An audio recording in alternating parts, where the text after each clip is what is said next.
Hey, I'm Leanne Perot. I'm 33 years old and I'm a breast cancer survivor. I was diagnosed just a couple of days after my 31st birthday. I just kind of like found a lump, and because I had nursed my mum through breast cancer 6 months before for the second time, I just put it down to just like being paranoid. And my doctor was like, do you know what? I think you are being paranoid. You're too young.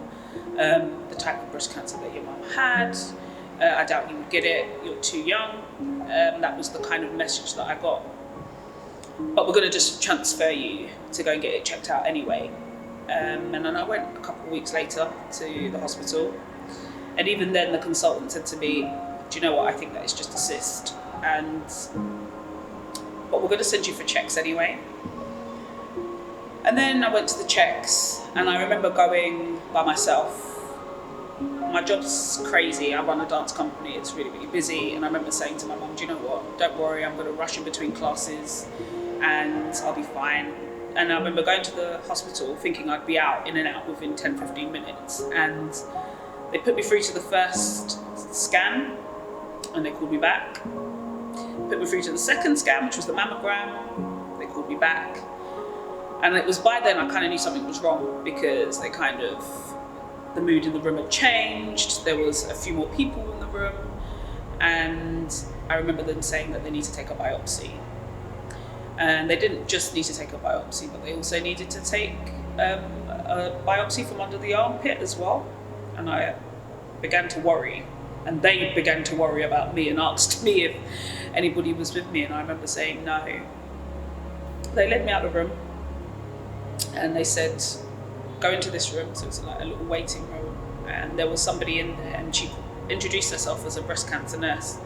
And she said, how do you feel? And I said to her, what do you mean, how do I feel? I haven't been told anything. And she goes, oh, you haven't been told anything? And I was like, no. And she went, okay, well, we'll see you in 7 days' time. Make sure you bring someone with you. 7 days waiting to find out that result was probably the worst 7 days of my life. Just that waiting.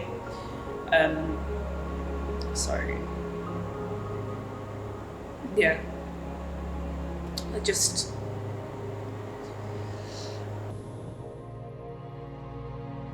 So, by the time it came to it, I didn't want my mum to come because of everything she had been through 6 months earlier, her own diagnosis. So I took my brother and my little brother and my best friend. They insisted on coming with me. Went into this waiting room, and everybody that was coming out of the room was just being given bad news, you could tell. The same consultant that my mum had called me in.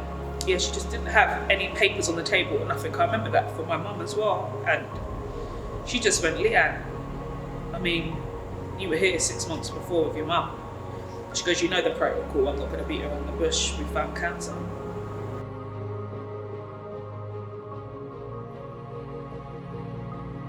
In that room, you have to take in so much information. Like, she's like, I'm so sorry, I'm going to have to tell you everything, And she said, we've tested the lump. You know that with breast cancer, as I sat here with you and your mum, chemo's not the only thing you have to take for cancer anymore. It's advanced so much over the years, particularly since your mum had it the first time 24 years ago. But she said, unfortunately for you, because of what we found, chemo is the only drug you're going to have to take. So she goes, that comes with another set of side effects that we're going to have to talk you through when the time comes. She was like, the lump is quite big, and it's not just in one place, it's actually departed at different parts of the breast. So we're going to have to remove your breast. Because of the chemo, your periods will stop.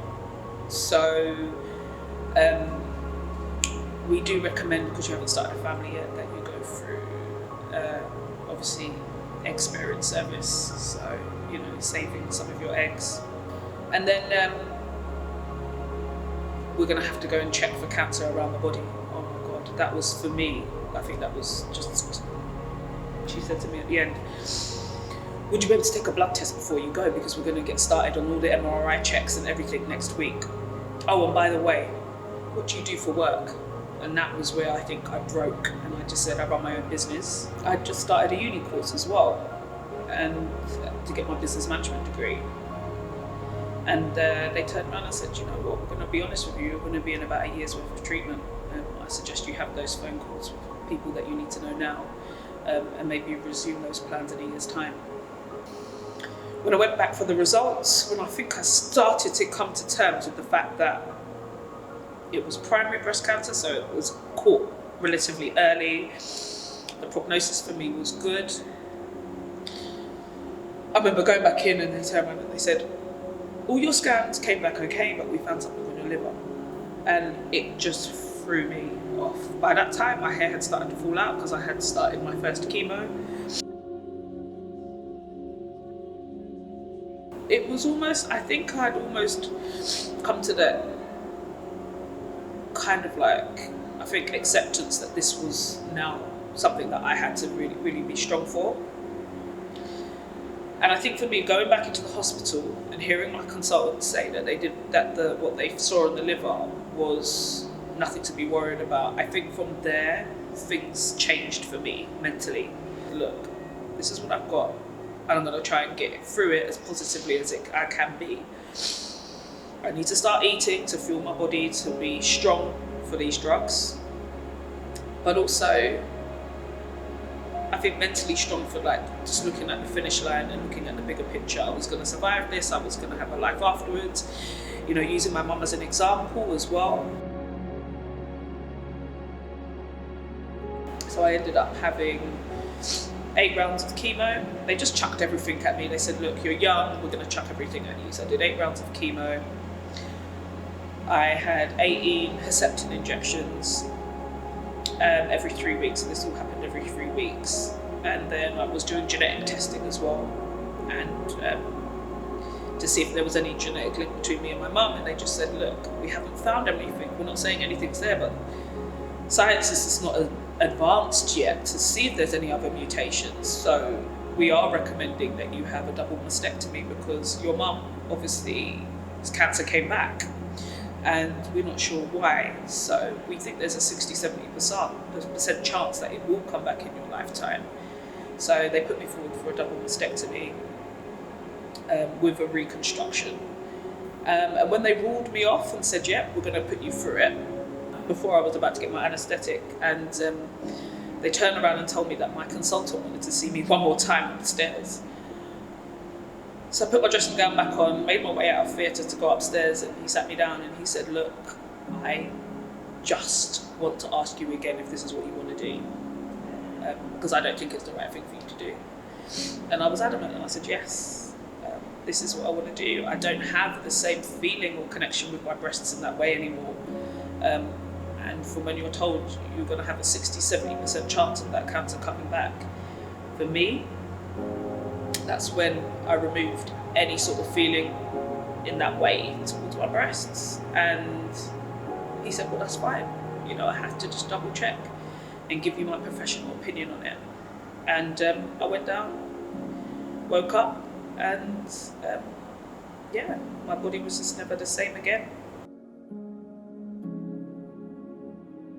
I'm happy, I'm here, I've been given almost like another shot at life.